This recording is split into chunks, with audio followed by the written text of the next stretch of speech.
এইগুলো দেখে কি মনে হচ্ছে বলুন তো? আচ্ছা আমি বলে দিচ্ছি, এইগুলো হচ্ছে গ্রেট করা আলু। ওই তো পকোড়া খেতে ইচ্ছা করে তাই জন্য গ্রেট করে নিয়েছিলাম আলুগুলোকে। আর এবার দিচ্ছি কর্নফ্লাওয়ার।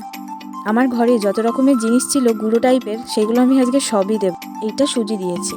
এবার দেব কিছু কেটে রাখা ধনেপাতা। যারা ধনেপাতা খান তারা দিতে পারেন, আর যদি না খান তাহলে এটা স্কিপও করে যেতে পারেন। ওই যে বললাম না, যা আছে আমার ঘরে আজকে সব দেব। এখন দিচ্ছি একটু টমেটো কুচি। যদি এর মধ্যে ডিম দিতে চান তো দেবেন, আর যদি যারা নিরামিষ খাবেন তারা ডিম না দিয়েও খেতে পারেন। এটা অপশনাল, আপনাদের পছন্দ মতো। এরপরে ওই অ্যাজ ইউজুয়াল মশলাগুলো, একটু হলুদ গুঁড়ো। এখানে তো আমি লাল লঙ্কার গুঁড়ো দিয়েছিলাম, আর আপনারা চাইলে কাঁচা লঙ্কাও দিতে পারেন। আর দেবো স্বাদ মতো লবণ। আর এই সবুজ সবুজ পেস্টটা কি বলুন তো, এটা আদা আর একটু কাঁচা লঙ্কা পেস্ট করেছিলাম, সেটাই দিয়ে দিচ্ছি। মেন জিনিসটা তো দিতেই ভুলে গেছি, এই যে বেসন। এটা ছাড়া তো কোনো কিছুই ভাজা করা যায় না। এবার হাত দিয়ে ভালো করে মেখে নেব, যাতে সব কিছু আলুর সাথে ভালো করে মিশে যায়। এবার কড়াই তেল গরম হয়ে গেলে এইগুলো আমি এক এক করে ছেড়ে দেবো। আর একটু লো ফ্লেমে আস্তে আস্তে ভাজতে থাকুক। এক পিঠ ভাজা হয়ে গেলে উল্টে আরেক পিঠ দিয়ে দেবেন।